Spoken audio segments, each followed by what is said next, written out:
Slice was with Centipede.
All right, I've got the I've got the stream going right now. I've got the stream going. If we wanna, you guys keep talking for just a few seconds more. I'm gonna play an intro video, and then give about 10 seconds of silence, and then I'll do intros. So don't save all the, or, don't use all the juicy stuff yet. All right. Just give me about, I think it's a minute and a half long. But yeah, you guys can keep talking.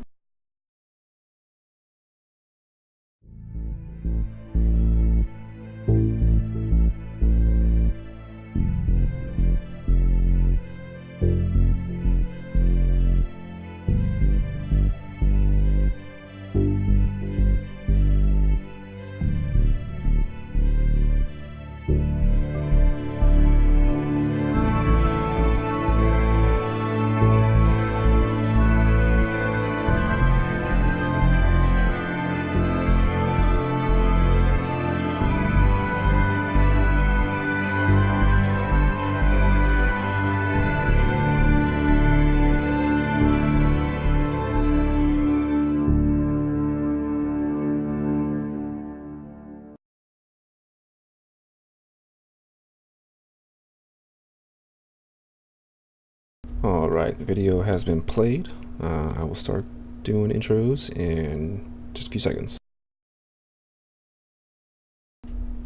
Hey, hello everyone. This is KL Decadence. You are watching slash listening to the Mind Clash podcast. Here we are on episode number 97, aptly named BattleBots number 2, Electric Boogaloo. I'm not sure where that came from, but I like it, I dig it, and we are going to roll with it for this evening. So tonight we have a few guests, most of which have been in the ATs, are enjoying watching the ATs, which is the Alliance tournaments that are currently going on. This weekend was number 2, but at the top of our list we have Nikolai Mazinkov. Hello. Nikolai, say who you are, where you, what do you do, and who do you fly with? I'm Nikolai Mazenkov. I've been flying with RVB for the last 3 years. I'm currently chairman of Red vs. Blue, and this year I was captain of our Alliance tournament team as well. And we Yeah. just got knocked out this just yesterday. Oh, that's sad. Well, for those of you that don't know, Red versus Blue, you guys are technically kind of a, not really a not purple shoot it alliance, but you guys, you have your alliance set up where you have essentially red team, blue team, and you guys, have good fights together so you can learn how to do some sweet PvP. Is that right? Right. So traditionally, we've been mostly either like burned out veterans or people getting their feet wet in PvP, whether they're new to PvP or just new to Eve. we have that where we'll have fights because the war is a mutual war in high sec, so we don't have to pay for it. We don't get as many third parties, but then when we want to go somewhere else, we go to low sec or null sec to fight other people.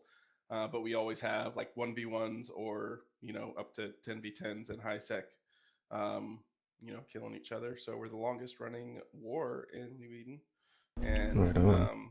kind of home of some of the NPSI roams that have been birthed out of RVB as well. Okay, and I need you to correct me if I'm wrong because I cursed your name last week, and I don't think I am wrong, but we live in the same city, don't we? We well, one apart, like 15 minutes, but yeah, Yeah, we were supposed to get together a few we months do. ago, We and got to then do with that. recruiting school, and I got busy. Yeah, I actually ended up not going. Weird reasons, but yeah, I'm still here. Actually, uh, definitely tell me what to come over, man. I got plenty of home brew. I brewed 16 gallons of beer this weekend to include a barley wine, so I've got lots of that. Well, Anyways, the army doesn't have to make sense. You don't have to yeah, explain. yeah. So up next, Cleveland. Cleveland, you are here. Hello, Hey there, guys. hello. Yeah, right now I'm currently flying around with Test Alliance Please Ignore. Have popped out of the wormhole scene for this wonderful war that we've got going on. But I'm also a producer here with Mind Clash, helping KO Decadence out when I can or when I feel like it. Yeah, we're gonna have to talk about that. Hey, don't fire me yet. No, not yet. Definitely. I think I might have to fire Craig before I fire you, right? All he does is sit there, doesn't even talk. Definitely. Yeah, Screw Craig. thanks for helping out. You've been helping out the past couple weeks, doing a lot of some of that background work that I don't always get to do. But we're gonna quickly go back up to the top.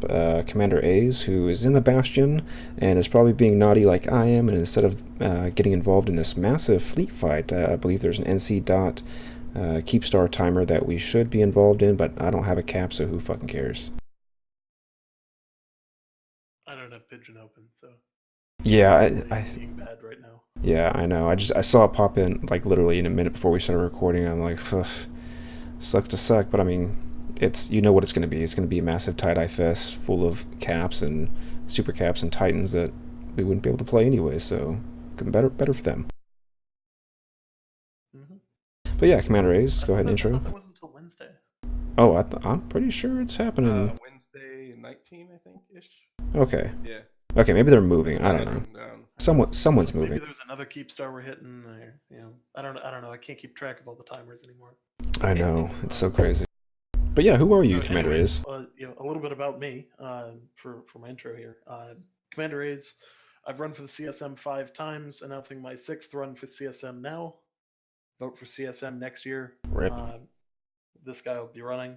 Also, I am the Alliance Tournament team captain for the Bastion, newly minted team.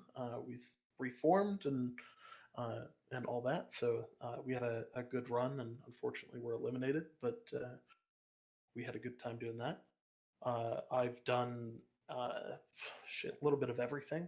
I'm a Titan pilot for Bastion. I build supers, Titans, etc. Seed doctrines for Delve.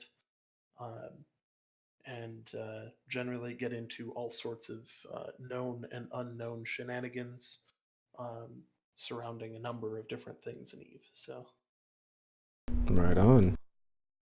Yep. Cool. I need a roar call, so if you need to go ahead and hurry up and make that for me, I'll be needing that quickly. I'm pretty sure I have like 6 or 7 on stock. Yeah. Oh, cool. So next up we have Vaultier. Did I say that right? Yeah, yeah. Awesome. So yeah, we got Vaultier joining us. How are you doing tonight? Doing great. Thanks for having me. Just a bit about me. I flew with Tappy for a while, actually. I just joined Initiative Mercenaries in the last week with Deadman Squad. We're kind of reforming the corp and moved in with the Initiative. It's a good time. Right now, I'm mostly just doing lots of blopsing and ganking and Jita, and being involved with the little cap wars that are going on. We've got our supers and stuff going out there for these keep Mm-hmm. fights, which are always pretty interesting. Right on.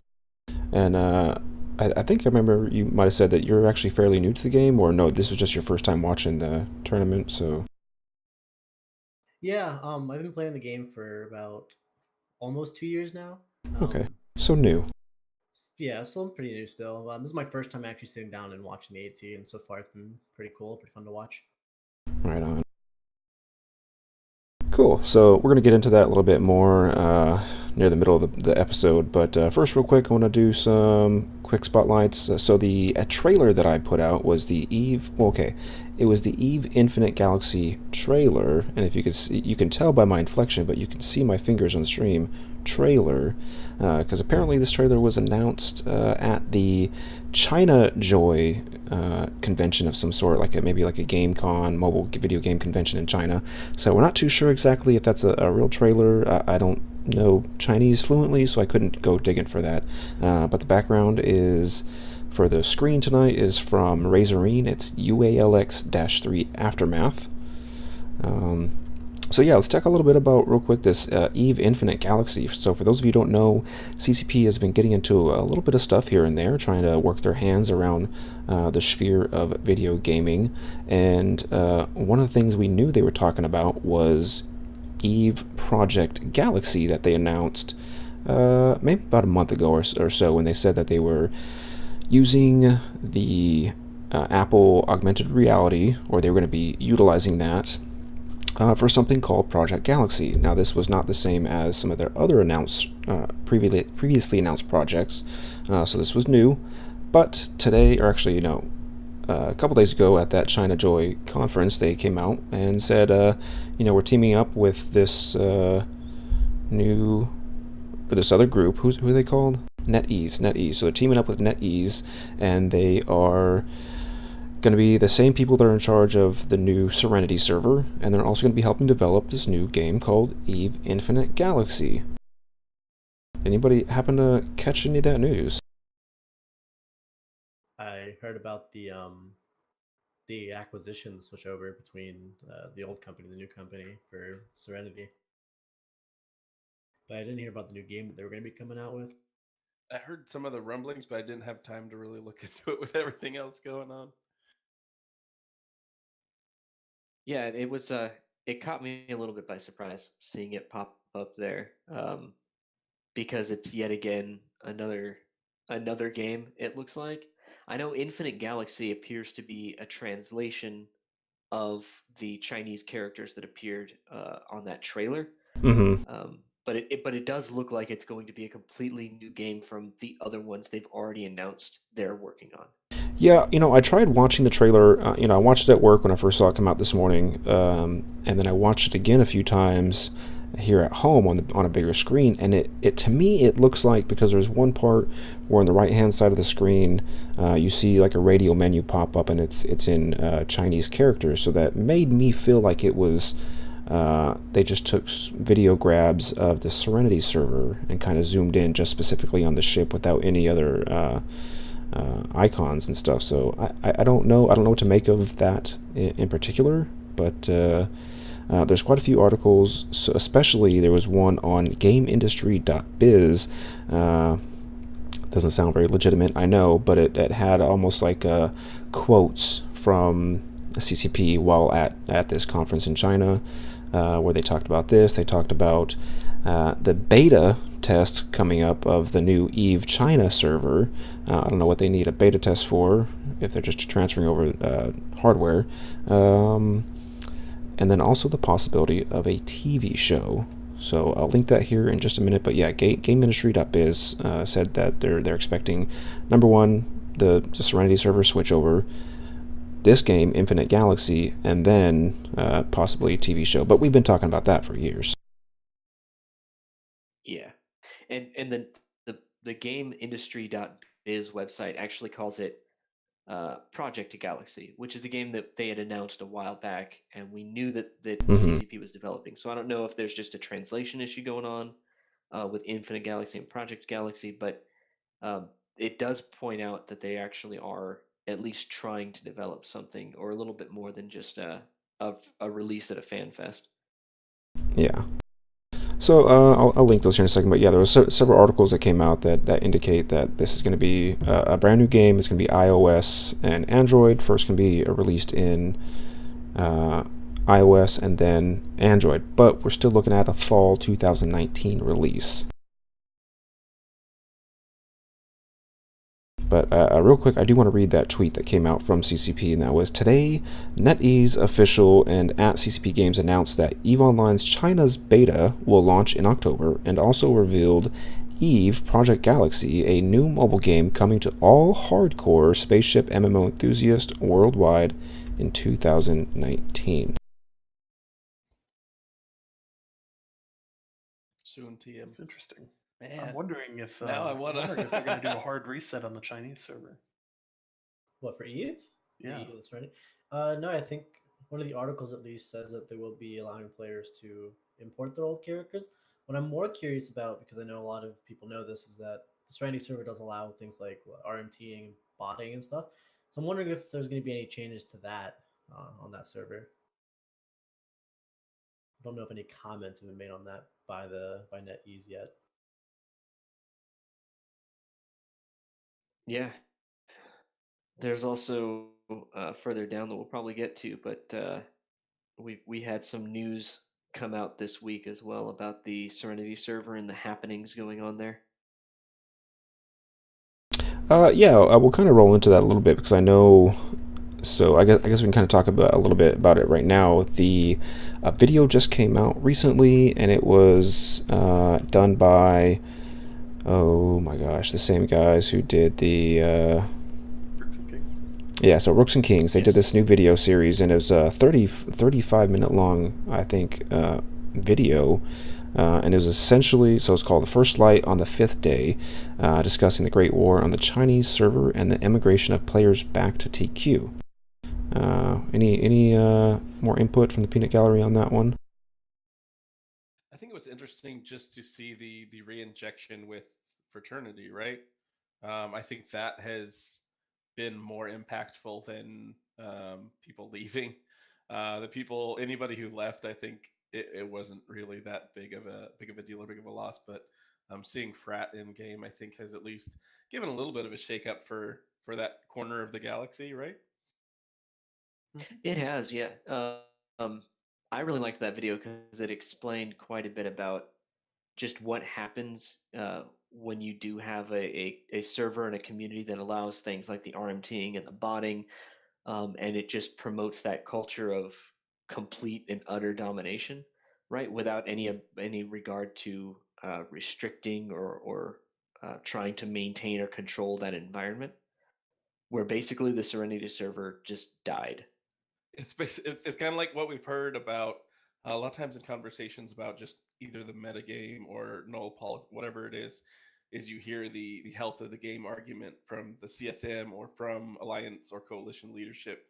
That's kind of what's gone out the window. The health of the game goes to the pot when it's RMT and all that kind of stuff.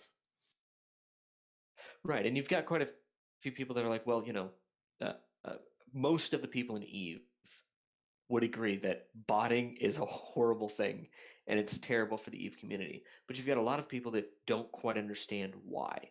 And I think anybody that has not seen the Rooks and Kings First Light on the Fifth Day video really needs to watch it. There's some amazing just uh, strategy that went on with that battle, but then there's also on the back end a really good look into what happens when you just allow that to run rampant without any sort of mod force or control whatsoever. Not saying that CCP is doing the best, but it gives a good insight into how bad things could be if they weren't doing what they're currently doing.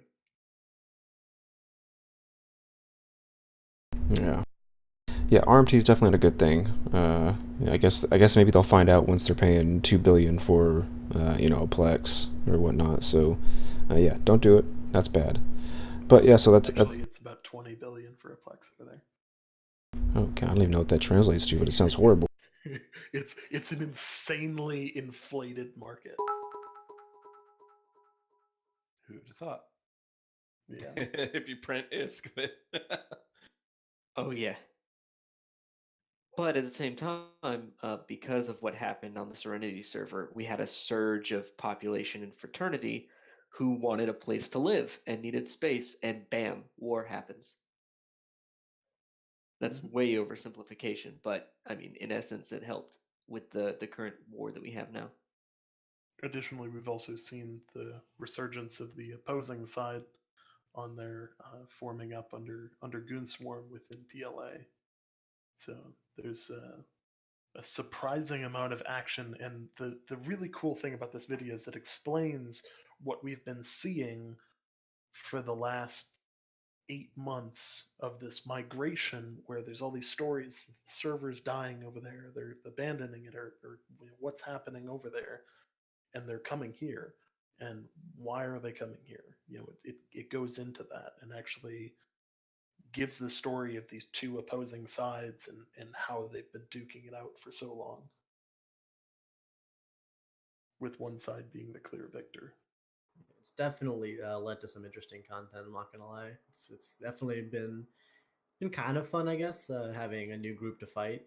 I'm sure a lot of people are happy with the new content, and with everybody kind of jumping back against, like I guess this whole like Tappy and what Pia on that Eastern Bloc fighting each other. It's been a lot of interesting things happening. Like these Titan brawls that don't occur, like used to only occur like what, maybe once or twice a year, I think, are now happening a bit more frequently. Every Keep stars are dying. day. Yeah, and keep stars are dying at a more frequent pace, which is really interesting to see. Like what happens when you let groups just have free farm in like Delve and such for so long. Just get these massive super fleets and Titan fleets, and they just go at it. And I mean, I'm having Yeah. fun with it. It's really cool to watch and be a Yeah. part of, no matter what side you're on, in my opinion. I mean, it was only a matter of time. The way we've kind of shifted from Dominion Sob, and now we've shifted into Fozzie Sob, and the that's a hard word to say, proliferation of all these keep stars and Fortizars and whatnot. That it just makes it so easy where you can just blob these things all over. Like you said, you've got what's going on down in Delve, where they're just amassing mountains and mountains of wealth and creating this huge super cap and Titan fleet. And it's the same thing across the whole map. Is everyone is amassing such a huge raw power that's pretty much all we have right now. It's more fun to hey, let me swing my nuts around with this gigantic super cat fleet instead of the traditional 50-man gangs, 100-man fleets. So it was only a matter of time before that it swung in this direction. Yeah, definitely. I mean, if you guys, I mean, like, only thing, the biggest issue people are having now is that tie dye has caused some issues. I mean, UALX, it was really bad. A lot of people disconnecting, but I did notice in the NC Keepstar fight, which was I think with X4 something, I can't remember the rest of it. It wasn't that bad. I actually showed up a bit late, but it really wasn't. It wasn't too bad. I think Goons ended up primarily focusing on bringing in Titans and Faxes. There wasn't. I don't think they brought in regular carriers. I know they brought in some supers and stuff, but the tie dye there, I think, is manageable. I think groups are kind of focusing more on not crashing the server in the middle of these big fights, because it's definitely more fun when the server doesn't crash. Yeah. I think the only exception to that is the ECM frigates at the start of the fight. Yeah. You know, I mean, props for getting the new guys involved in the fight, but for the love of God, don't do that again. Like, and it's not even like from an aspect of, hey, this brought something to the fight. It was, this is the like straight cancer It on the server. it works. It does some work um, towards the enemy fleet. It helps out the defenders. It's amazing on the defense, but at the same time, it's also cancerous to the fleet who's flying it. Yeah. Especially if you're doing what they did with this time. Instead, it's not even, hey, I want you to tracking disrupt 100 different targets and coordinate that so that they can't shoot nearly as many people. It's let's just orbit them and leave your ECM burst running. And who wants to sit in tie dye in the first place, much less click these two buttons and then do nothing but hear retarded shit on comms for I mean, 5 hours apparently while everybody. you're ECM bursting. No, like I think Apparently you'll everybody's see doing people it. leaving that kind. Like people like combat that's actually engaging. I think that's one of the things that the AT is great with Mhm. is the small gang stuff, the alliance tournament. Like that's what most people, when you get down to it, that's what most people um, push when you're talking about learning PvP. That's what most people like watching when it comes to like the alliance tournament. That's a big part of what we do in RVB. But when it's like, hey, it's not even orbit F1 because at least you have to lock a new target and then hit F1. Mhm. When you're ECM bursting, you're not even locking a target, calling primaries or anything. You're just sitting there making sure you don't run out of cap. And if you run out of cap, reactivate your ECM burst and orbit a new target. Yeah, I really think we've gone from typically I'd log in on a Friday or Saturday night, and I'd be basically preparing myself to do 4 to 5 hours of roams, and every once in a while you have a strat op where you'd be moving to a location, and you'd be back up for a small and very manageable super fleet.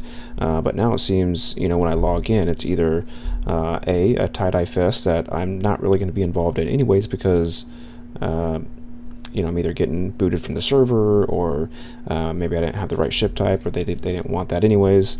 Or option 2 is that we're just going to go sit and shit on a Keepstar, for about 45 minutes to kill that if there's no defenders, and then that's it. And I think it's getting it's getting a little boring to do that. I don't know if I'm the only one. I think this war is gonna really turn into like this war of attrition. Like, who can really keep up with this the longest? I mean, like, Right. people 'Cause want to it's easy use to their do. planes. It's easy to get morale on a victory. It's easy to do all the shit posting when you've won and all the trash talk. But like you said, I think it's going to be who really is going to stick it out. And I think you can already tell that there are people on both sides that at least for me, I think you can kind of see eventually this person is going to cave first, but Mm-hmm. then who's going to cave next on the other side. I think it really is going to be that kind of attrition of not just ships, but morale and victory and all that kind of stuff. Yeah. Yeah, but there are a few upsides. We don't want to be too much of a Debbie Downer, but there are some upsides to this. So apparently, with all the issues that we've been having, here we are. Let's see, it's been March, April, May, June, July, now in August. So we're in 6 months now since CCP went from their old chat system in the back end to a new one, and we started experiencing some weird issues. As you might remember, I lost a carrier that day because I didn't realize that there was an update going on and everything had gone wonky. So there was the issue where local was broken, alliance chats were broken, pretty much all chat was broken. Took a few days to get that back up, and CCP Falcon did say, oh yes, don't worry, we are definitely going to give you guys a skill point gift soon, TM. And then more chat problems persisted, mass fleet fights where the server just cannot handle it. We've seen it in ULALX and MTAC-O, and all these huge epic fights that we've been reading about for the past few weeks. So CCP Falcon came out in a dev blog this past week. I believe it was last Tuesday or maybe Wednesday, that he said, essentially, hey, we know this is what's going on. We're looking into it. We're gathering data from all this stuff. We're going to be adding more server nodes. Don't worry. Also, here's 250,000 skill points. Now, I know they said 250,000, but I'm fairly certain that within most of my characters, I saw a smidgen over 250k. In fact, I think I saw like 350,000 free skill points on one of my characters. Huh. So I don't know if that was just me, but I haven't seen any. But perhaps it was one of the old skill deletions, because I know there's been some skill changes. If it's an older character, there might have been another kind of hidden addition deletion or injection at some point. No, I don't know. I just know I went from 0 last week to there's like 357,000 just the other day, which I've already blown, of course. But yeah, so that came, and that's great news. So not number one, we got those free skill points. Thank you, the evil noob, for the follow. But we got those skill points. Help CCP out because they can see what's wrong with it and they're trying to fix it. So hopefully this will transition into something positive. Now, Cleveland, I know you wrote something in here. Is the outsourcing of the chat working for CCP? Is that what it is? Oh, because it's using the Amazon cloud, right? Right, yeah. So they made the changes, and what we've seen since they made the changes has been more problems with chat now than I remember ever seeing before. And so it's one of those questions like, is this actually working? Are we just experiencing growing pains, and eventually this is going to be all hunky dory, or is this currently what we're seeing going to be business as usual? Right. It Yeah. seems to be that the biggest problem from what Falcon has said when and all these different things when you're talking about the collecting data or what the issue is, it's not the independence has helped the game and the upgrades have helped the game. The problem is when either one of those systems takes too much load because they're separate. It's the integration then that becomes the problem. And because they're hosted to completely different places, if there's an issue with either side, the other one gets completely screwed. So when you have these big fights, and then you also have these chat problems, and they're separate places that one catching up to talking to the other is what's been creating a lot of these DC or lag issues. So my answer to that question would be no. Um, Now, if they got a separate host, it could work, but I think where and how they are hosting it is obviously not working with the issues integrating both the chat servers and the game. The concept works, but the way it's being done right now is not helpful. Well, might I be the first one to say that CCP needs to figure out how to handle all these loads because over the next few weeks, I mean, we're going to be dropping loads on them left and right. So that Right. Rapid load. And that's the thing is all the upgrades you hear about. Like I think it is awesome that they have like 4 new servers. One of them is completely like the um, what do they call it? It's kind of like the mobile ICU kind of thing. Like, hey, let's hook this up to give them some extra juice. Like, this is the mobile unit, and these are the ones we can switch for maintenance, and these are the upgraded ones, and these.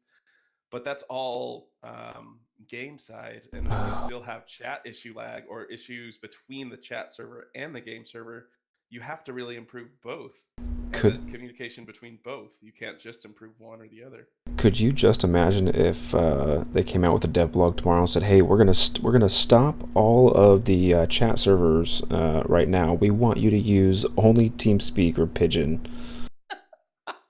Wouldn't Well, that a be lot of grand? people, wormholers would be ecstatic, and so would hunters, because yeah, it would finally get local deleted. I would not be complaining about the deletion of local.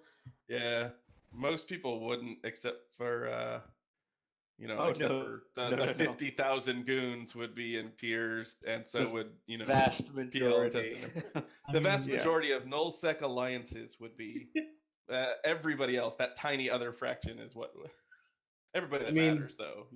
The 90% of the game in yeah, nullsec doesn't matter. That's what I'm saying. I mean, it doesn't seem like local really is saving some of our crabs. Yeah, if you Yeah, look in Delve, like PL's just been dropping on supers and Merkles left and right. And I mean, right. in the middle of Delve, and even test space has been getting dropped on And that's what I mean. If they frat don't care fleet enough to happening. check it, then they shouldn't care that much if it goes away, right? Yeah, people. I think people like it. It's like a sense of safety, but the reality of it is, it's not going to save you if you're not really making use of it.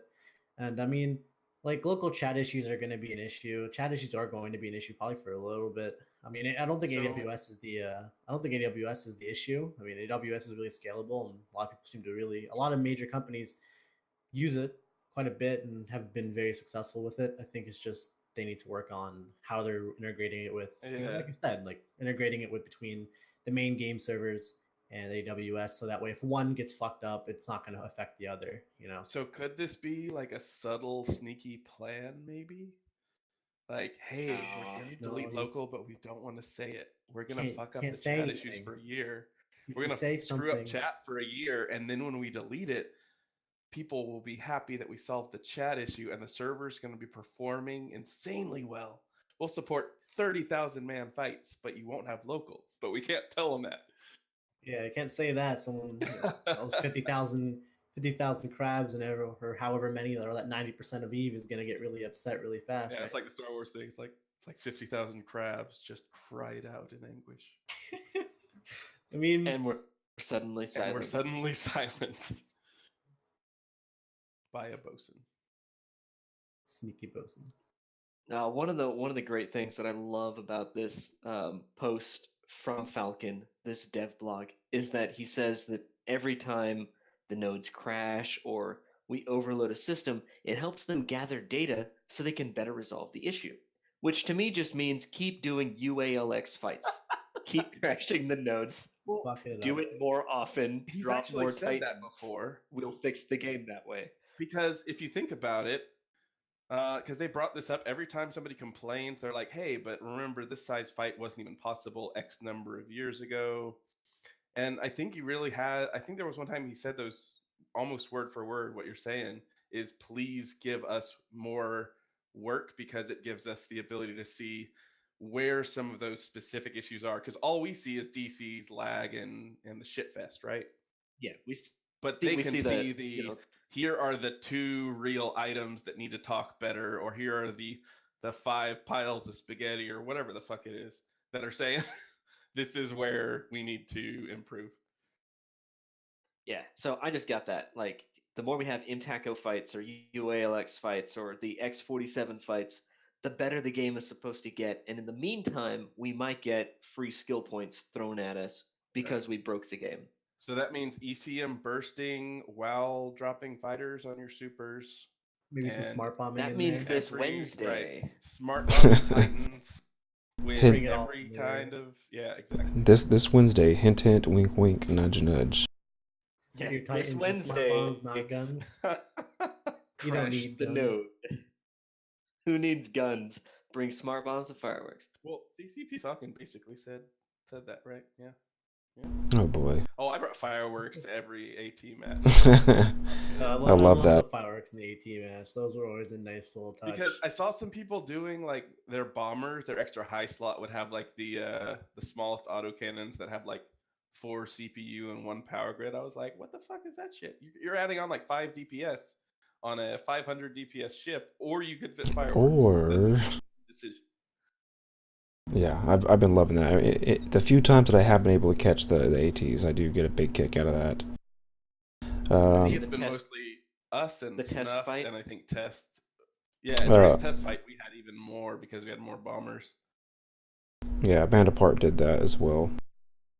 So yeah, we've got like 3 or 4 teams representing hard the firework meta. Nice. All right, so with that, I think that kind of wraps up some of the CCP/EVE Online, or excuse me, the CCP proper news. But next, we're going to roll into a little bit of battle report/player news, and I do want to say that a special report has come to my attention within the past few minutes. That the new Eden report says that the PanFam, which is Pandemic Legion, Horde, and NC Dot, and others. Some fleets, to include Titans and Supercaps, are making their journey north from way down south. Destination is currently unknown, and sources say that the massive force consists of hundreds of capitals, and they've been spotted traveling through the bleak lands, with some reports stating that NC Dot is even emptying their cache of dreadnoughts as we speak. So for more information on that and other juicy news pieces, you can visit www.newedenreport.com for all your late-breaking news around New Eden.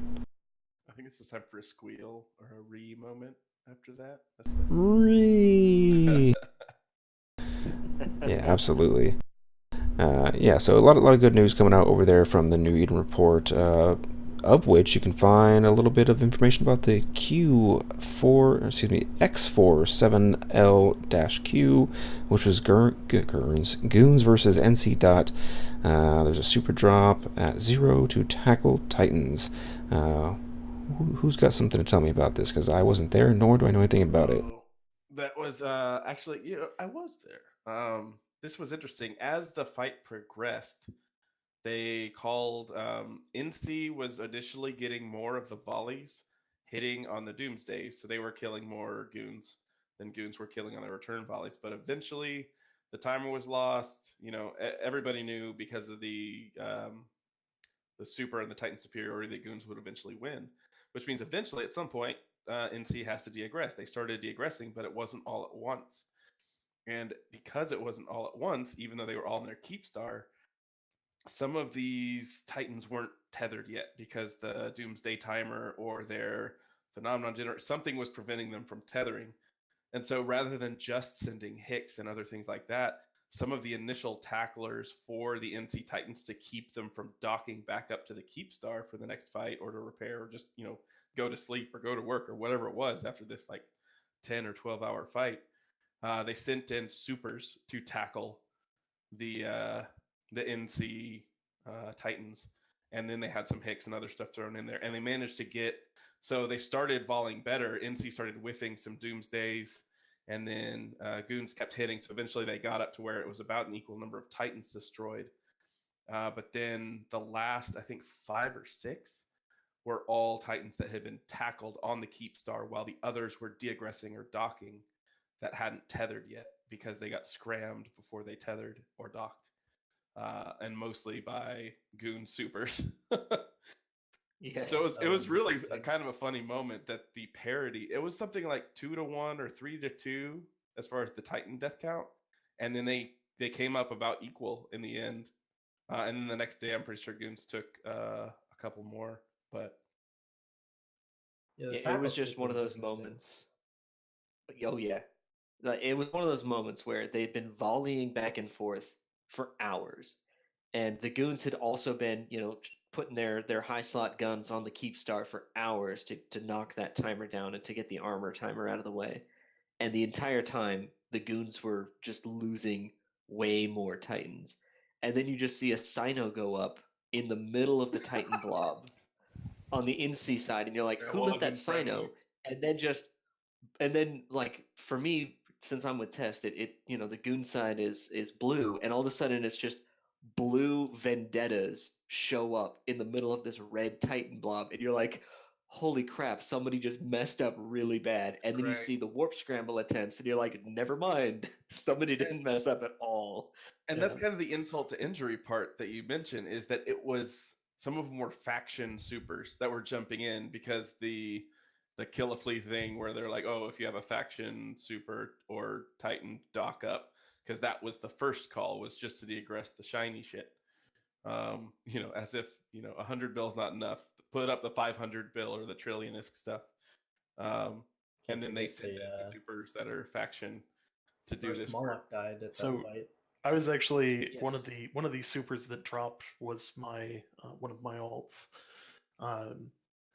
So prior to the drop, we get a command through some of the channels that we're in.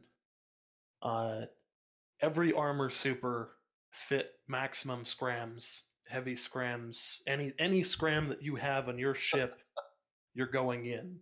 And I was, didn't register at first. I was like, sure, I'll refit, do all these things, Do not no big question the deal. voice in the sky. Don't question the absolute. No big questions deal. asked. And I, he says, all right, you guys are going in. Sino's up. Everyone jump. Every armor super we have, jump. Go in and spread tackle on supers and Titans. I was like, wait, what? What? Okay. And I was like, how are we going to do that from 200 kilometers? Oh, never mind. I understand now as I load grid to the enemy Titan fleet. At that point in time, I could have effectively switched sides. I was that close to their Titans. I Wow. think Kale will appreciate those. There are some moments you explain to the troops beforehand, and there's some that you absolutely yeah. can't. Oh, for sure. Like just do what I say real quick. I'm just gonna ask you to. Okay, now you understand. Just do it. Well, now Yeah. of course, like I'm, relatively well off in Delve, and I'm all for Valhalla or Glory, but that was an officer fit Aeon, that Ooh. dropped in. So I was Oh, man. expecting like a long range fight, like I'll have my Logi with me, it'll all be good. No, that's not how we're playing this one. So Thank God they so- didn't scan me. I was gonna say, did you live? I did. I Okay, actually got good. out with Nice. a sizable amount of stuff. I was gonna say, good loot on that one, I'm sure. Nice. So once you get defanged and you're at 0 in the enemy fleet, you're sitting Start there looting. cramming stuff, and you're like, well, there were 2 dread bombs that went off right next to us, so Yeah. I guess this is mine now. So I started taking all the Yeah. X types and all that. It's So like, well, I'm here. I might as well Yeah. start looting all these Titans and Supers around. So- I Real can quick, tell real you quick. that after doing that, the goon dreadnoughts were significantly more blinged out with the X types and everything Mm. than anyone else's. Trust me, I've done the math. I opened up like 200 some Rex while I was there, Wow. and everyone else was like T2 fit. So speaking of Rex, they had a lot of faction titans. So we had 2 Vendettas, a Moloch, which you said is the first one, and a Vanquisher, huh?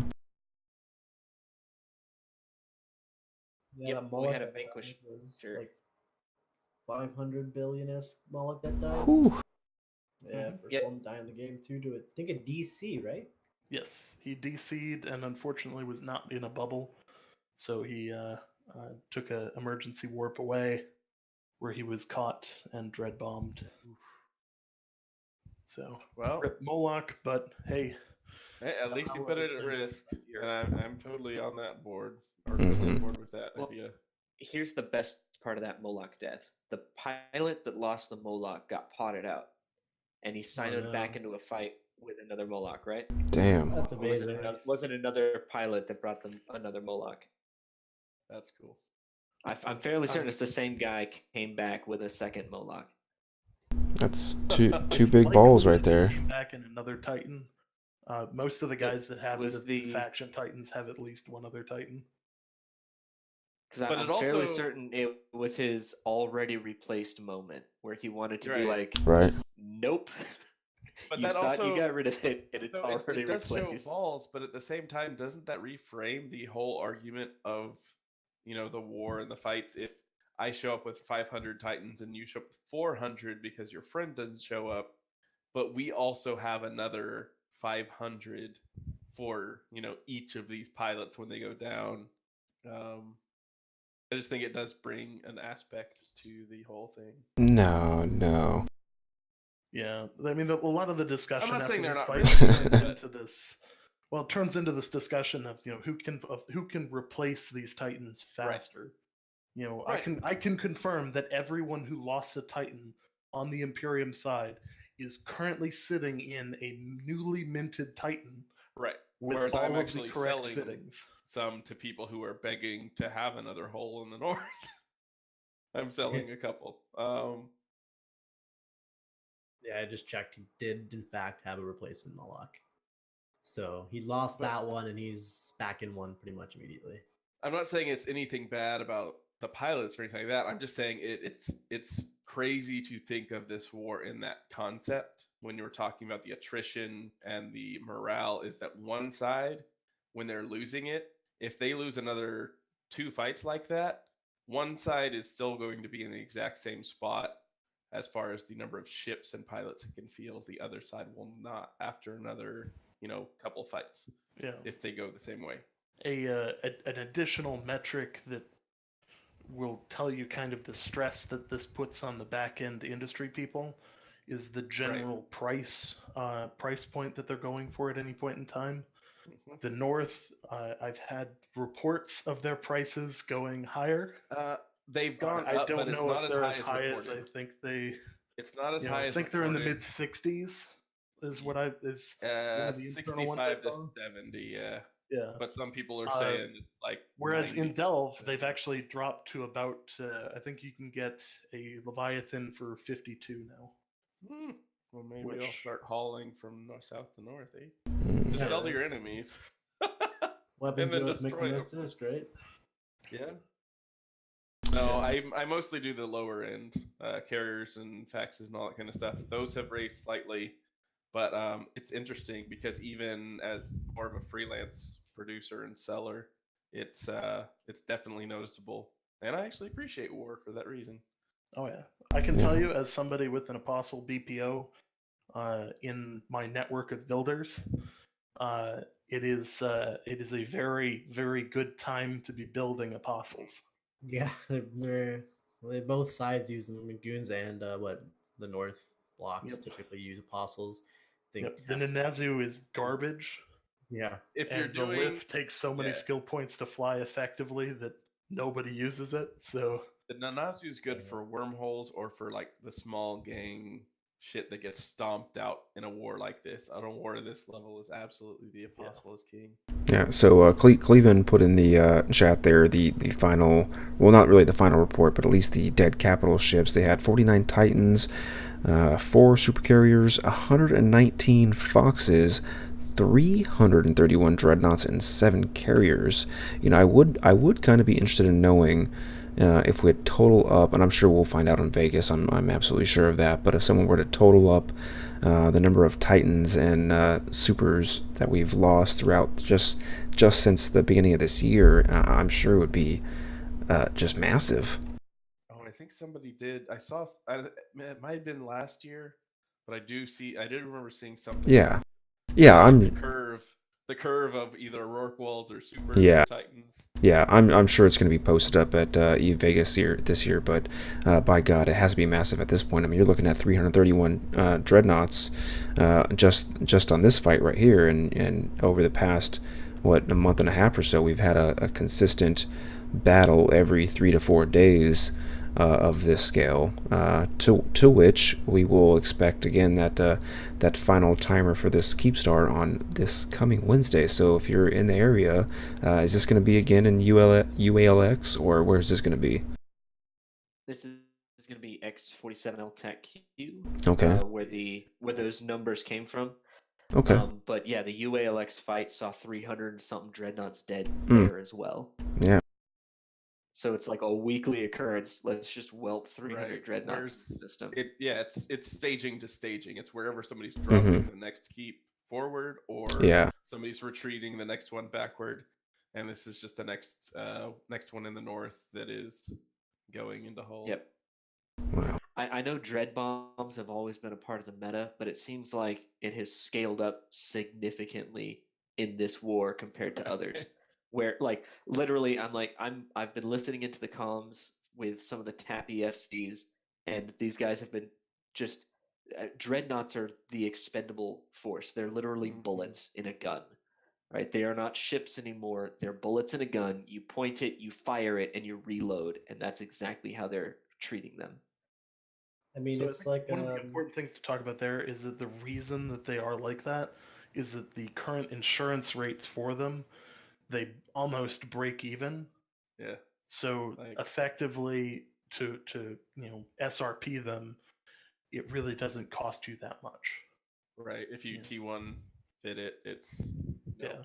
70% is effective, but 50% the cost of a good fit. But then after insurance, yeah, it's crazy. I think it's funny to see numbers like this. It puts another again perspective on the issue and the war and that fight specifically in X47 to see 50 supers or no 50 Titans, sorry, and 4 supers that like even though they played a big role, that the targets like you don't even care about the supers offensively when Or the you have carriers. when you have 800 Titans on grid, you're probably not worried about the supers. Yeah, Uh, you're not like going to waste your carriers volleys on that kind of stuff. nothing anymore in this meta. Right. Well, Right. it's Like also you'd about see, like EHP to To value. Doomsday and So right. if Those you supers, I'm sure, if were you try either and volley off one of the Aeons, you're gonna effectively waste it because you could have right. killed for the same amount of Doomsdays or just Right. slightly more. You could have killed an Avatar. Right. You know, so it and you kill the Avatar, you're killing almost 100 billion. Well, Mm-hmm. I mean, depending on who owns it and which side bought it, and you know, if you kill my Avatar, yep. you're killing 100 billion as Avatar. But you kill somebody else's, maybe not so much, but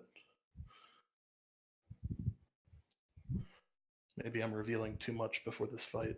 Yeah, you're gonna be I'm primary. just waiting for now. Commander A's to tell us the name of his alt with the officer fit A on for future references. Yes, I will be cloaked and looking at him on Wednesday. I can tell you I that just want a horror on I it, can that's tell you all. that I left grid with 4 syndicate damage controls in my cargo bay. I was real happy about that, along with a bunch of other faction and Dead Space goodies from So all those are prizes for today for the contributors to the cast and the viewers, right? I'm pretty sure they're on other people's ships at this point. I had to try. We actually, after the fight, there had been a number of people that were doing what I was doing, and looting the field. After I the would fight, love to we started see. getting pings to say, "Hey, make sure you're selling stuff back to, back to our guys so that we can reship and get this going again." I would have really loved to see like an MTU come out of a super and then just scoop it back up in a few minutes. So, I know people do that like when there's the 100 MTU off, thing is actually like a huge problem for super fleets. Yeah. And the reason for that is so Titans have this massive ship bay, and most of the time you've got an assortment of different ships in there for utility. You've got some extra Sino ships that you can pop out for people, a nester so you can quick refit, a whole bunch of stuff. But you really have limited cargo. You got all these refits that, especially if you refit more than once, you're really tight on space.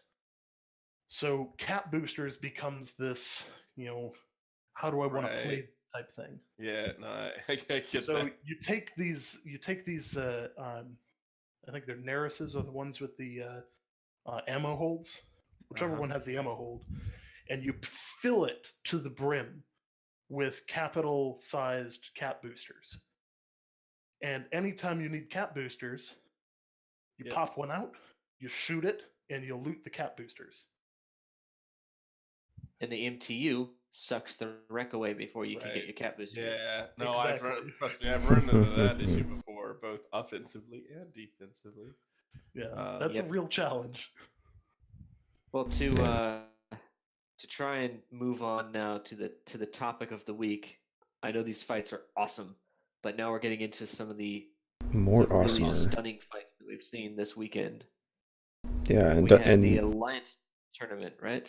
Yeah, something about that. And there's not only is there the Alliance tournament, but there's tournaments within the tournaments. It's like an inception of tournaments. And what I'm talking about is the pick'ems.evstats.space, which is a bracket style little matchup where you can decide who you think is going to win the next matches. And if you actually guess correctly, you have a chance of winning a shit ton of plex. It's 500 plex per round, and I know we have one of our local favorites who's been winning quite a bit of those. They even have a spread to show you what those people have won. That's I true. haven't done any of the pick'ems, but it's I kind of wish I had. But I've been doing it. I've basically just been rooting for the small guys, the guys who got low chances, because I think someone in Tappy, when I was still in Tappy when the tournament started, I think it was probably Dran who was saying he was picking all the low percent winners because if they do win, which a few of them have, you have a higher chance of winning the Plex. Even though their chances of winning are low, but I mean, if you've picked for Samurai Sold Out, they had a pretty low chance of winning and they pulled through. So if you were in that gamble, you had out of the 19% who voted for them, you might have gotten pretty lucky with that. I think that's been what's most exciting is there's been enough either come from behind unexpected victories or it's been just some really insane matches that like somebody clawing back after it looked like they lose or somebody just making really awesome plays. That's really gotten me more excited for the game in general the last few weeks is even as a captain, I was not terribly excited about the tournament until I watched the matches before we played. the first Saturday, and then I was insanely excited. Like, they were just some really, really good fights. Yeah. Hmm. Oh man, I was only able to watch about half the matches on Sunday, so I missed all of Saturday's matches. I only saw Sunday's like half of those. But the ones that I did see were just fantastic. Like Samurai Sold Out, I saw their fight. I saw the I'm trying to go back through here and check through this, but I saw oh, it was all the lower brackets. I saw the Test versus Blue Republic fight. Oh, that was great. Of Sound Mind and Brave Collective. Did you guys see that? I saw parts of it. Yeah, that was Yeah, actually that one was that I. amazing. That's actually one I did see. I spent a lot of this weekend doing a lot of in real life stuff, to include brewing lots of beer this weekend. But of Sound Mind and Brave, that was quite interesting, to say the least. I think Brave had a very, very strong chance, and I think if certain circumstances were different, they'd probably be right there on top. Oh yeah. No, it was one of those fights where it looked like um it looked really good and it took forever and there was just this awesome back and forth going on and you could Hmm. just see that Sound was making all of the right calls when it came to target Yeah, calling and when it came to moving and positioning the fleet, and Brave was responding as best as they could every single time. It was an amazing fight watching it happen. yeah, That's and speaking from a captain's perspective. There were the two matches we won. I think were lost before we started.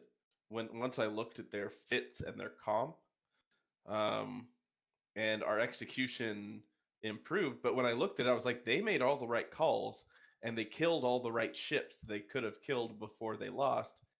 But it's interesting to see because some fights really do come down purely to execution. Some come down to the comp you brought in the first place. You're almost like you are heavily disadvantaged or heavily advantaged based on that, captain's or team's decision from the get go. And that's what adds to some of these fights or detracts from a few is you're like, okay, this one shouldn't be.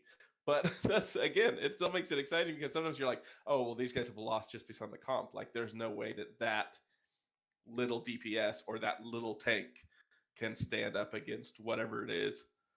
And then the team executes like beyond all expectation. So yeah, it goes from this like, oh, you have like a 30% chance of winning based on your comp, but then they like smashing hit here or ECM jam for the lone EC 300 drone or whatever it is, um, turning the tide, and that's what makes for exciting fights is that unexpected or that good fight or that just the unknown. If you know somebody's going to win and they stomp 100-0, it's not very exciting. But if you're hmm, going blow for blow, and that's what excited me about the test fight. When we lost, I was still so freaking happy because we really did like blow for blow. And some of the guys in their team were like, I know the points don't show it, but that was a lot closer than the match made it look like. yeah. And thanks for coming. And I was like, yeah, man, thanks for the good fight. So now, of that, the Of Sound Mind and Brave Collective, so Brave did lose their flagship golem in that one, and the final score ended up being 57-11 in favor of Sound Mind. But yeah, that was a good fight, blow to blow. It was really good to watch, and it came down to all the way to the last second. Oh yeah. And That then a few of the others. What was the there was an upper bracket fight that was just freaking amazing as well. PL I'm versus trying to NC find it Dot. here. Mm-hmm. Oh, PL, that PL was versus good. NC As Dot soon as you was amazing for a sucking different each reason. other off. Nothing quite like watching a friendship destroy itself over an AT ship. That right there Yeah, is how you make that was friends, pretty kill good. somebody's half a trillionth ship. That was Ooh. awesome, That's man. the stuff right there. Well, let's talk about that a little bit. Oh man, they brought almost identical comps, right? They both showed up. Balgorn, Lishak were the battleships right off the bat. And then down from there, they had armor hacks supporting them. They had the frigate Logi. Like they had so similar of comps. And then right off the bat, the commentators call it out and say the two Balgors just gonna suck each other off. And within the first 2 seconds of the I think it was match, something like bam, PL and NC are gonna just suck each other or something like that. Mm-hmm. suck each other Oh, like man. they're known to do. But Yeah. like Oh it was man. just It one of was those like right off the bat, the moment the match starts, you But just see both Balgors start sucking each other, and you're like, really, really, the- you guys had to do it. yeah, well, he did it. The execution of that combat was perfect too. But the Rabisu is insane because every AT ship is unique. It's insane. It's valuable. It's highly powered. But the Rabisu especially is one of those because it's Logi that is Oh, yeah. insane. And it's good Logi. It's Right, because very, it's very good it's Logi. Like the AT ship Atana level is like OP, really nice, but yeah, but the Rabizu is OP as hell comparison to the rest of them. like let's make a Guardian and Oneros and a Nestor combine without actually taking anything away. Mhm. And then I give do it the think that And then make cost it a T2 just again. like Yeah. yeah. yeah, they're really really powerful ships. I do think that in the future they might want to consider making AT ships maybe worth a couple extra points as a handicap for bringing them on field. Yeah.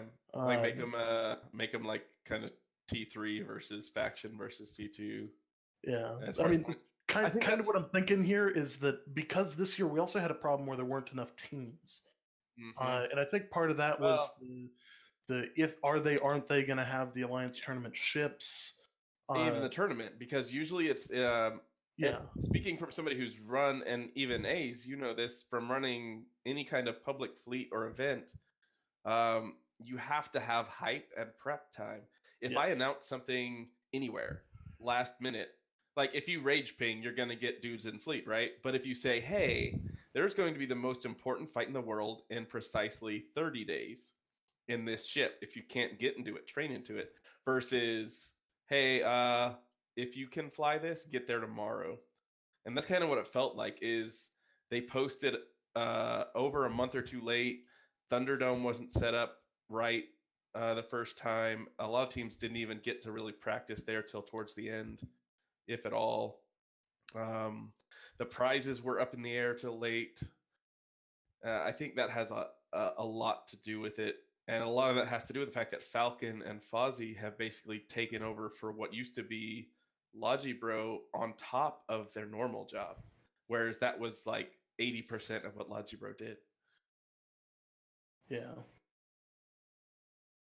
I can One say so. uh, You know, I kind of want to go into and talked about teams. You might be in an alliance that didn't field the team in this. And you might be sitting there thinking, oh, all these guys are super good at this. Itd be really hard to break into the field. Do it. Just do it. It's fun. It's a good time. And One of the coolest things I can tell you about this year. It wasn't until the very last minute that Bastion actually decided we're going to commit and we're going to have a team. same with us. Yep.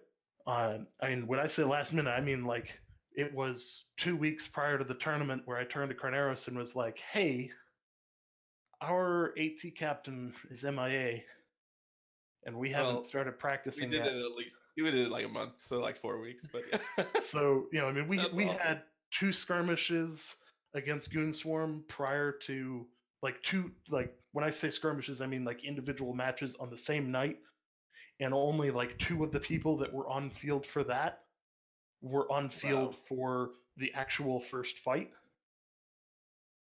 So,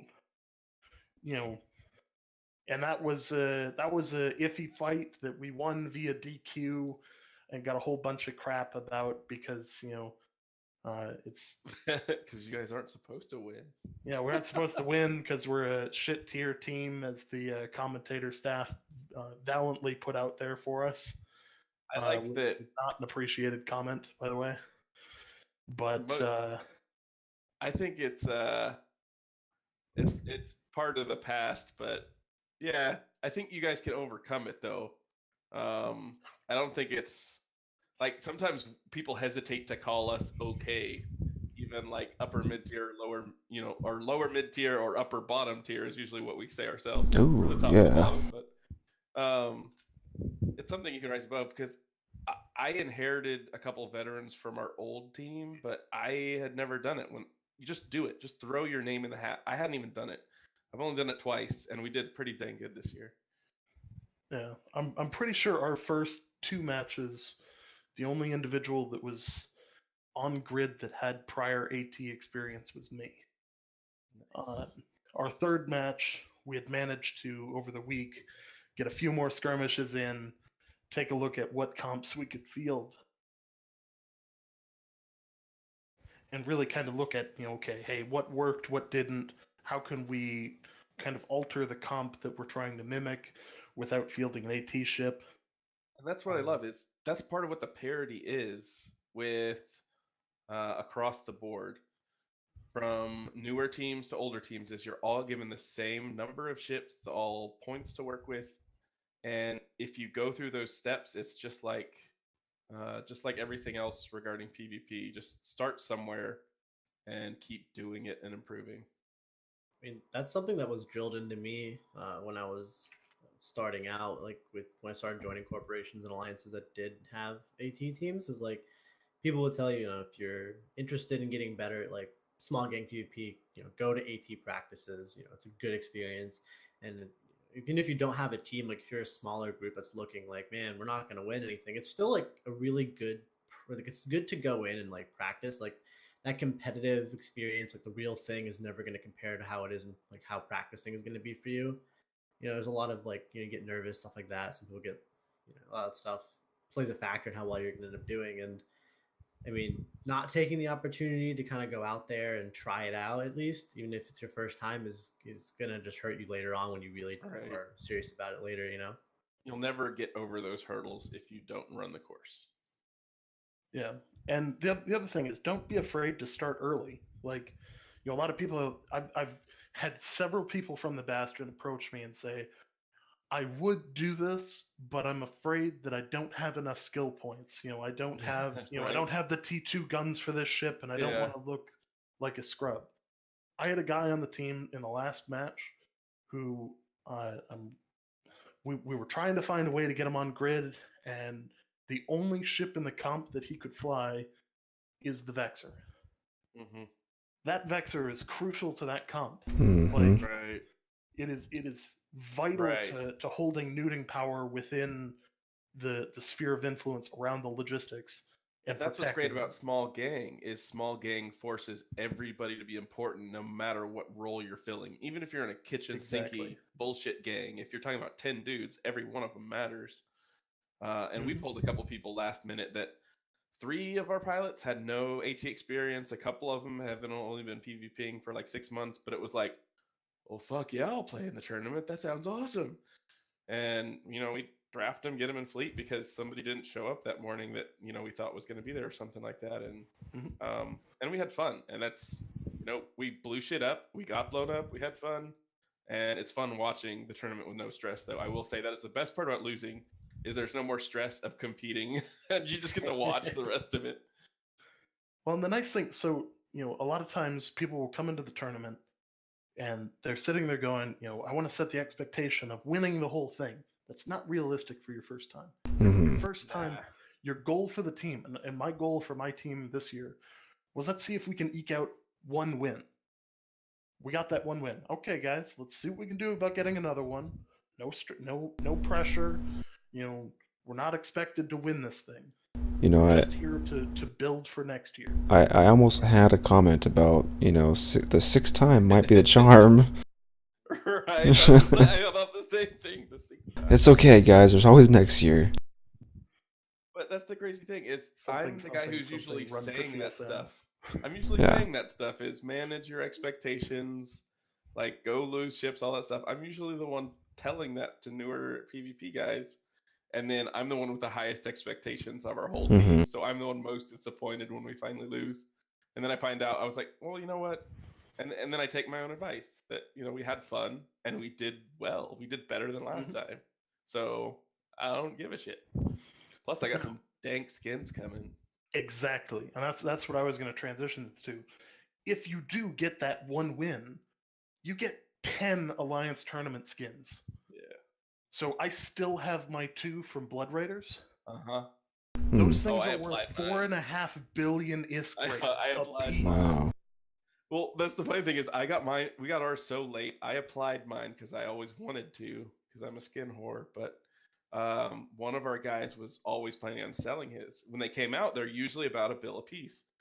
Because we got ours so late, they were already like 3.7 bill, and he was gonna sell it, as soon as he got it. So he would have made a bill, but then he made 3.5. So it's pretty awesome. Wow. Yeah, and the nice thing is, over time, they're never going to re-release those skins. They're specific to that tournament. So you Mhm. know, the longer you keep it, the more money you're going to make. And the more cool I've you're got gonna the wear 2 it. wins, so I'm sitting here and I'm like, if I ever get that Moloch, guess who's going to be pimping in that skin? Yeah. Nice. Yeah. All right. So here we are. This is weekend number 2. We've got what 2 more weekends left, or is it 1 more weekend, and then we have to wait a little bit for the final. Yeah. It's gonna be fun. Yeah. So we're in the second weekend. Real quick, if we want to go down the line, what you thought was either your best match or worst match, or what you thought was probably something epically worthy of mention. We'll start with yeah, we'll go with you, Nikolai.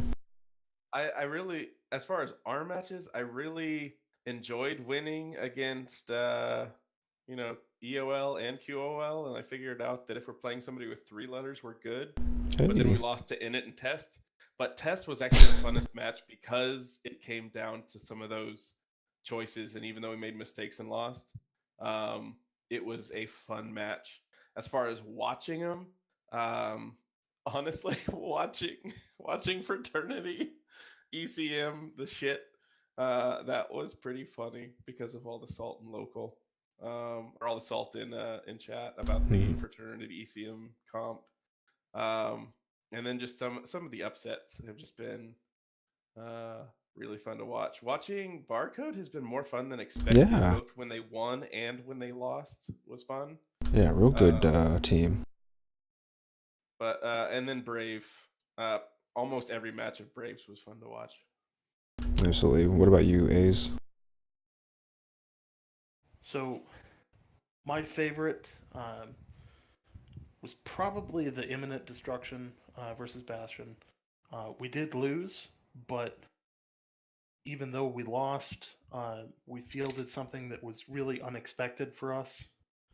Um, having had the first weekend of basically Hull Rush. Yeah. But I can say that I also really enjoyed the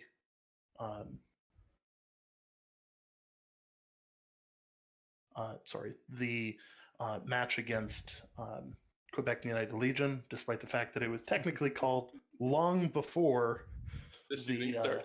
the shooting started, and the commentary staff, made significant amount of comments about, the Quebec team still managed to kill 2 of them. I'd like to Even though they note stopped. that we stopped firing when Fozzie said to stop firing. The other team did not, and we have been reimbursed those ships, which promptly died the next round. Oh man. At least you got them back. That's cool. So out of the few that you watched, Cleveland, what sparked your interest? I'm gonna say the 2 that I liked the most were both in the lower bracket with the Senti Caliphate versus Solarius, Centipede, and then also the Sound versus Brave. Like those 2 fights were really fun to watch. Sound Brave one. That was really good. Like and the one right before that started the day off. I loved both of those fights. I thought Test did fantastic, and I thought Blue did really well. Not as fun to watch, but I still liked it. I think the Fraternity and the ECM war that came out there at the end of the lower bracket, and then continued on into the upper bracket, was a bit much. and I think it triggered me not because of Yeah. ECM, because as everybody knows, ECM is a fair and balanced part of the game. Yes. It Absolutely. triggered me because when I fought in the Alliance tournament, the one and only time, I was You in a got jammed. Blackbird. I was in a Blackbird, and I fought a team who brought two Blackbirds, Ooh. and both of their Oh. Blackbirds perma-jammed my Well, Blackbird the entire time, and they waited until the end to kill me. So I the only just sat thing. there the entire tournament, unable to break their You jams. said that was that last year or 2 years Had ago? it been a few years ago. That was last year. Because the best thing about that was Kitsune and Blackbird were the same number of points. So the Mm. only thing better about being jammed by two Blackbirds is jamming two Blackbirds with a Kitsune because you have higher scan res. Like it was just one of those moments where I saw that happen with Frat, and it just triggered me. And it took me a little. It took me like 4 or 5 seconds to realize why. To go to And your then I safe place. remembered, and I went back to my normal tagline Yeah. of ECM is a fair and balanced part of the game. Yeah. So, Voltier, this being the first tournament that you watched, what was good for you, man? I'm a big fan of like the funny stuff, right? So that Who Bastion game isn't? was really entertaining to me because I came in like I don't know anything but AT teams. I know like PL and C Volta, those guys are pretty solid, but I do nothing about people like Bastion, Tascus, how they fared in these things. So watching that fight, or if it wasn't a fight at all, really, was kind of funny because like there's a lot of like talk at the beginning, being like, "Oh no, Bastion, bad talking Bastion," and that disqualification kind of ended up being like salt in the wound for those commentators, which I thought was really entertaining. I Yeah, really liked that. it's really nice to be on the side that every single commentator calls you shit, but your Oh team yeah, knows enough to not break the rules before the match starts. it was really funny. I was like, watching, listening to the commentators just talking down. I was like, man, they're really going hard on these poor guys. And then disqualification for the opposing team. I was like, wow, that's got to be ironic. Like, there's nothing better than that. Um, though I think the who was it? I think Nos was it Nosov? The guys who brought no flagship, I believe, No, no, or Nosov was in no. last year's AT. What Nosov who does was the not exist group? anymore. Right, yeah. Who there was one group I remember watching. I don't know, but maybe I just accidentally watched like an older video. But they brought no flagship. Might have been Novak that didn't bring a flagship for their match, and I think it might have been them. But watching that was It's interesting. possible, yeah. Watching Sometimes it you like I do it didn't. just to avoid the ban, right? I mean, it's possible. Yeah, I I mean wouldn't do it, but I'm not the I'm not a very knowledgeable on AT rules and such. So I didn't really, I don't, still don't completely understand the purpose behind the flagship and why it's so important. But I think that watching that fight was definitely interesting. Because at first I thought, oh, they're gonna win. Like there was, from my understanding of how like when I fight, if I kill, let's start killing off parts of their fleet first, it ends up working out. But I'm also used to just getting blobbed whenever I take out a small gang fleet. So I mean, yeah. usually when you're in a blob versus blob, when someone starts dipping low in numbers, you're like, man, they're winning, but I don't know, they got decked. They thought they were gonna Right. win like early on, and then they just got chewed out. Right. It depends on how the comp is balanced with like DPS, utility, tank, and points is a big one. Yeah, and it's definitely interesting to see. Like this is kind of, I guess, like mm, a lot closer to what real small gang ends up being. Like Yeah.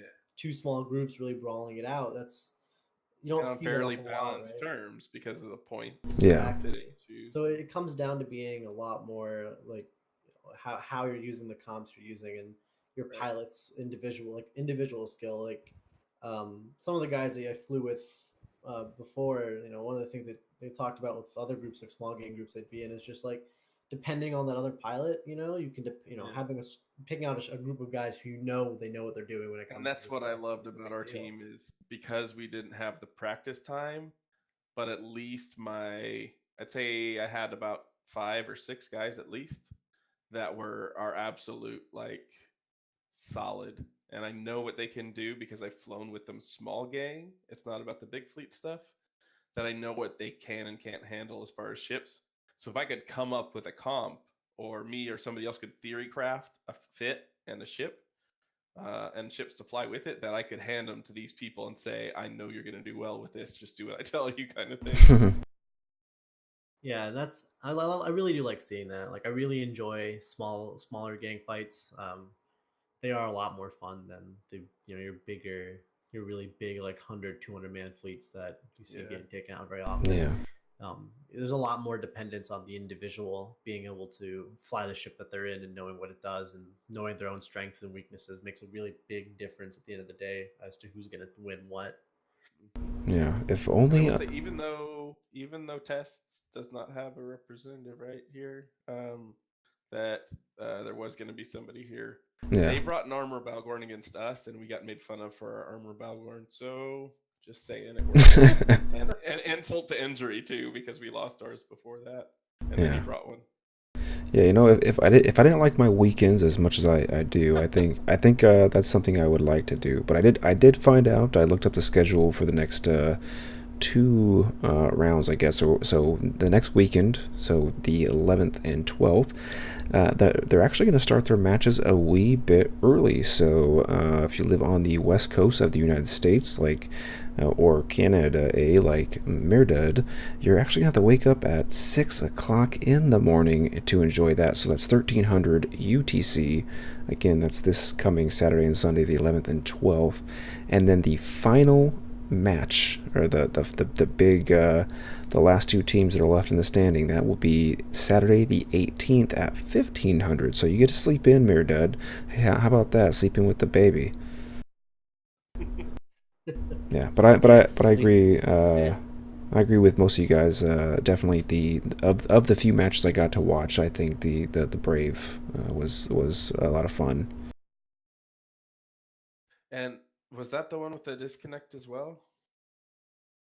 Oh, I don't know about that. I don't believe so.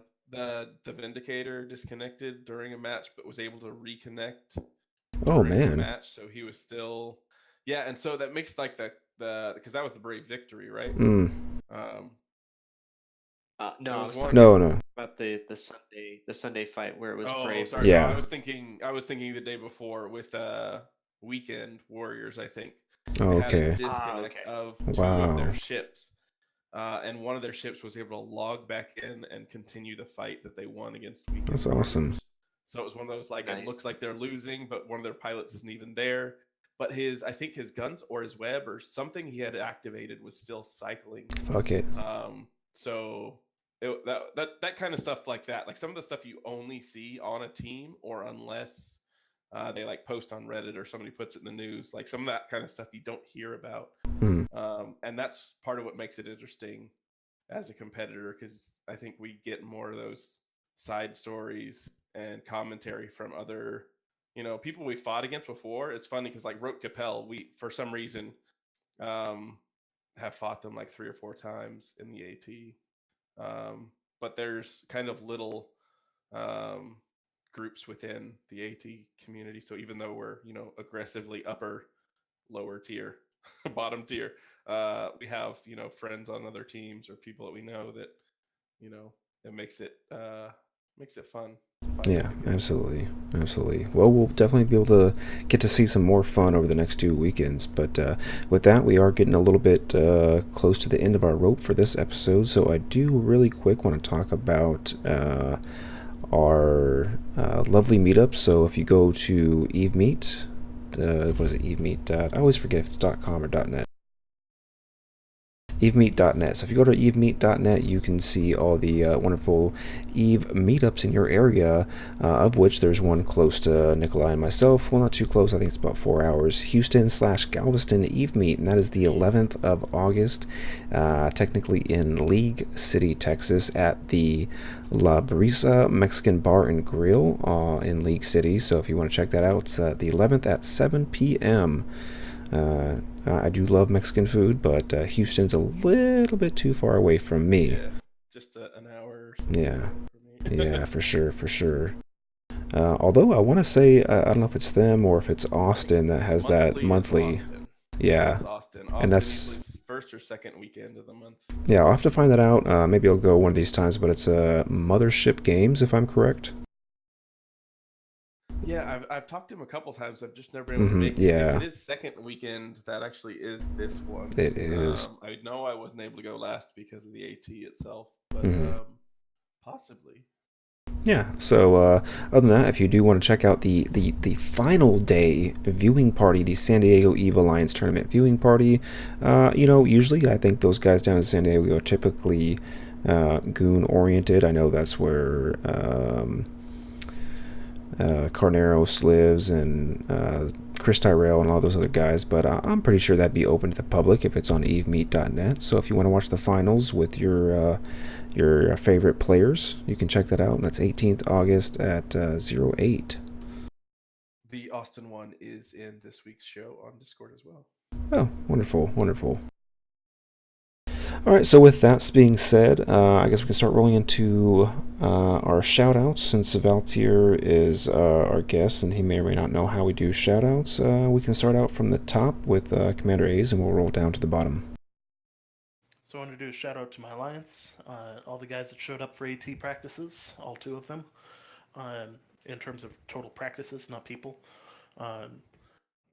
And my corp for everything, NC Dot for providing an epic fight last week, and hopefully another one later this week. Please don't make me look like an ass to my boss for asking off Thursday. Would really like that fight to happen. So shout out to you guys. Get that morale up, get those fleet numbers up, and let's duke it out. Awesome. All right, Nikolai, how about you? Shout out to my boys on the team and everybody in RVB. Was awesome flying, dying, winning, losing with you guys. Absolutely. Clavin, what you got for me? I just want to shout out to the AT commentators. You know who you are, and you know what you did.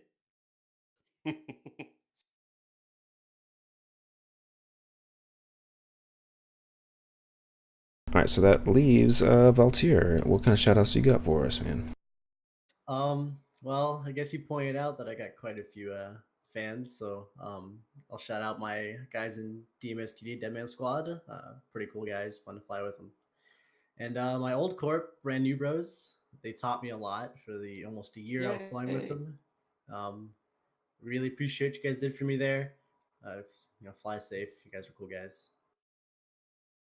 Yeah, it was interesting. I was watching the chat there at the beginning, and there was people, pretty much chanting your name. They all knew who you were. It's pretty amazing. The first podcast appearance ever, and you've got a fan base. It's amazing.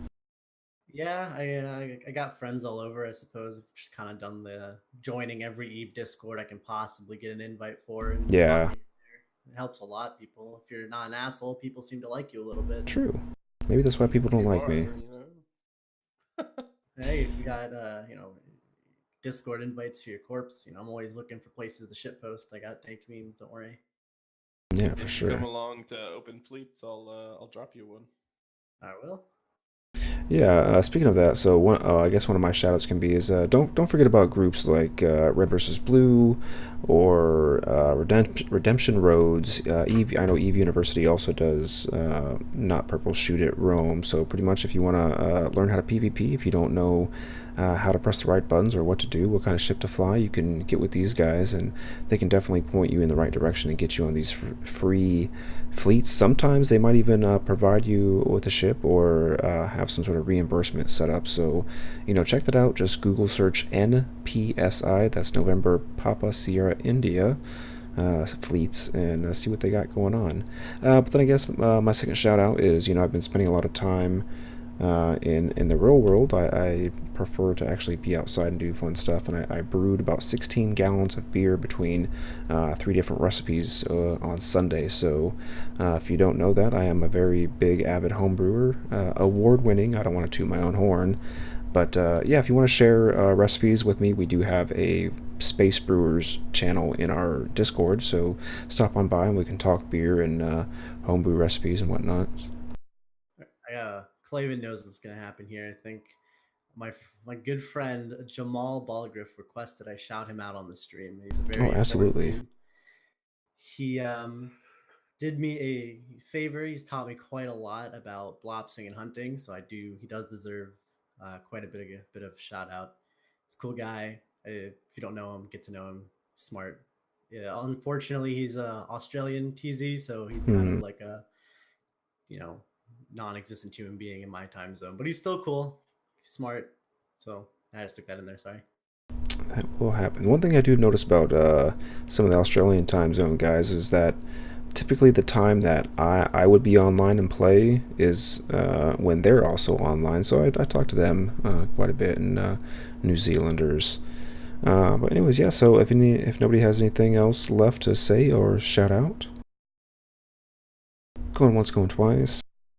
All right, cool. So that'll wrap it up for episode 97 of the Mind Clash podcast. We will be back to you soon. Do not forget that I still have that open call out there, and I have thus far 0 submissions for that call out that I put. So if you like listening to the Mind Clash podcast and you want us to, have a nice, fun 100th episode, send me a little clip, maybe about 10 seconds long, saying who you are and why you like listening to Mind Clash. And you can do that either on YouTube or SoundCloud, whatever. You can just record it on an MP3 and email it to me or whatever. But do that, and I will put them into a mashup / mix-up to air on our 100th episode. But other than that, I would like to thank you for myself, Valtier, Cleven, Nikolai Mazinkov, Commander A's, and of course the one, the only, we couldn't do anything without him, Craig. Screw you, Craig. Yeah, absolutely. And then we will see you next week for another episode of the Mind Clash podcast. Adios.